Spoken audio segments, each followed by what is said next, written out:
Now, Yes.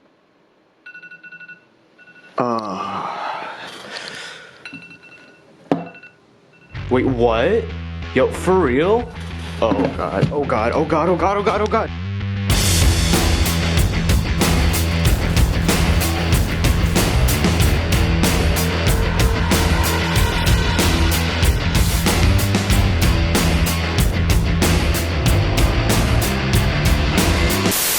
So you guys see this whole thing I did on Twitter where I'm like, I'll make a new video on Tuesday, and then like a week later, I'm like, actually, no, next Tuesday, and then like a couple days later, I'm like, actually, no, give me a couple days, and you know, it's kind of like the way Cyberpunk has been constantly delayed. I'm gonna be honest with you, I went into this game with like actually just no expectations whatsoever, because it's like, okay, it's a CD Projekt game, like I've never really played their stuff before, like I've never tried the Witcher series, because you know, I'm not really into that whole medieval fantasy sword fighter genre, but you know, I saw the trailers, I saw the previews, the game looks extremely promising, and I mean, it's one of the most anticipated games of the year. Actually, no, it is the most anticipated game of the year. It basically reached cult status before it was even released, and on top of all of that, they put Keanu Reeves into it, so I'm like, oh yeah, let's try this son of a out.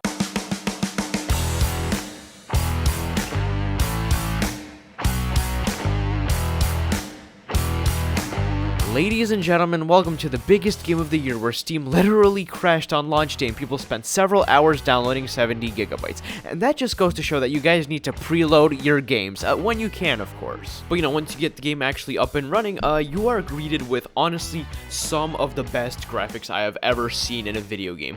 That's literally the best way to put it. The graphics in this game are just so well done. They are so incredible. One might even say they're breathtaking. Oh, come on, you had to see that one coming. CD Projekt has honestly just outdone themselves in this department because the colors, the ray tracing, the character and vehicle models, it all just helps add on to the whole future city aesthetic so well, and it really works out for them because even now, like I've played the game for a couple hours, and still, like every now and then I will stop and just appreciate the amount of detail these guys put into all the visuals. The surprising thing is that like I have a pretty mid-range computer, I'll put the specs up here, but the game actually runs on it pretty well. I'm able to run basically on everything with high settings and ray tracing on medium, like I have the specific preset for that, and yeah, I never get anything below 50 FPS. It's honestly pretty impressive. Now, to be fair, just a small disclaimer, the optimization is by far not the same across the board, especially on previous generation consoles. People are experiencing really bad graphical issues right now. That also goes for some computers because in my experience, I haven't had any severe issues, but for other PC users, they've experienced some like pretty bad stuff. I'd honestly recommend waiting like a month or two for them to patch all the major issues before getting this game just to ensure that like it actually runs well on your device. But trust me when I say the game is worth getting because while there are some things that could be improved, it's overall still a very enjoyable experience. First of all, yes, I can confirm you can customize the size of your dick.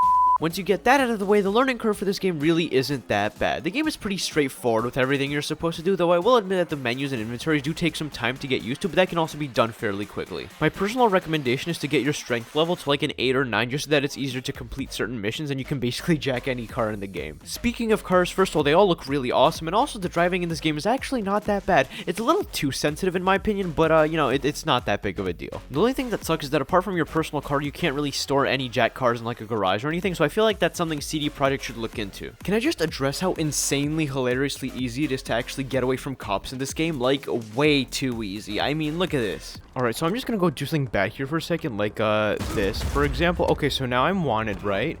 And, basically, once this guy actually goes away, I'm being shot at. So now all I do is just get in my car and go literally in any random direction, okay?